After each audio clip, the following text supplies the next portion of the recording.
सीधे रुक कर लेंगे अगली बड़ी खबर की और आपको बता दें दिवाली के बाद सराफा बाजार में मंदी है। सोना चांदी के भाव में बड़ी गिरावट आई है। 8 दिनों में सोना 7,000 रुपए तक सस्ता हुआ है। ये बड़ी खबर आपको बता रहे हैं। चांदी करीब 29,000 रुपए प्रति किलो गिरी। रविवार को 24 कैरेट सोना 1,25,600 तोला रहा, तो वहीं चांदी 1,29,000 प्रति किलो पर रही।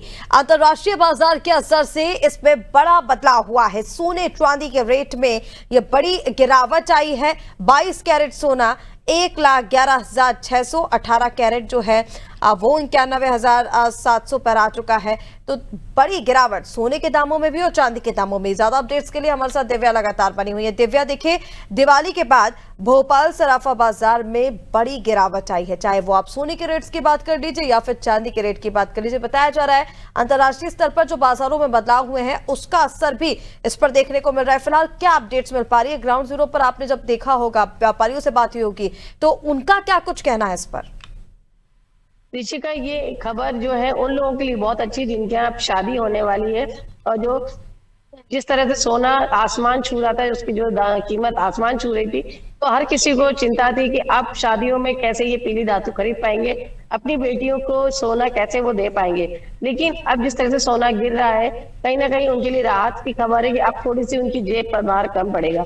अगर हम बात करें सोने की दामों की, तो इसकी आशंका पहले ही जताई गई थी कि जिस तरह से सोने और चांदी के दामों में ऊंचाई बनी हुई थी और माना जा रहा था कि ये जो बढ़ावत बढ़त बनी हुई है, ये एक आर्टिफिशियल है और जल्द ही सोना गिर सकता है और एक बड़ा करेक्शन इनके दामों में हो सकता है। तो ये वैसा ही हो रहा है कि सोना लगातार गिरता जा रहा है और जहां एक बहुत बड़ी ऊंचाई इसने ले ली थी, और चांदी भी जिस तरह से एक अपने हाईएस्ट पॉइंट पे पहुंच गया था, जो इनकी जो कीमत थी हाईएस्ट पॉइंट पे पहुंच गया था, अब वो नीचे गिरी है। अब जो 1,11,000 के आसपास सोना आ चुका है और आज जब ट्रेडिंग होगी तो देखना होगा कि क्या अभी भी ये बढ़त जो ये गिरावट है ये जारी रहती है, क्योंकि माना जा रहा है कि अभी कुछ दिन ये ही सिलसिला चलेगा और हो सकता है कि सोने में और थोड़ी बहुत गिरावट हो, इसके बाद फिर सोना बढ़त बनाए।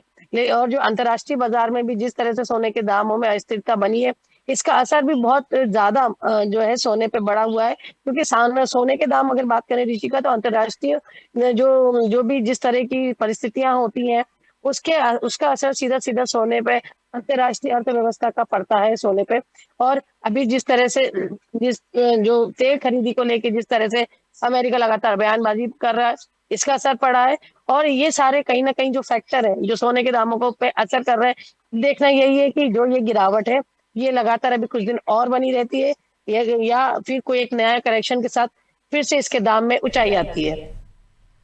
बिल्कुल दिव्या, तमाम जानकारी के लिए बहुत शुक्रिया आपका। तो देखिए ये सोना चांदी के भाव में जो गिरावट आई है ये चौंकाने वाली खबर भी है, क्योंकि 8 दिनों में सोना 7,000 रुपए सस्ता हो चुका है। चांदी के रेट्स की बात करें तो यहां पर भी बड़ी गिरावट दर्ज की गई। और देखिए अब शादियों का सीजन शुरू हो चुका है, ऐसे में जब सोने चांदी के रेट में गिरावट दर्ज की गई है तो ये चौंका तो रहा है, लेकिन ये एक अच्छी खबर भी है।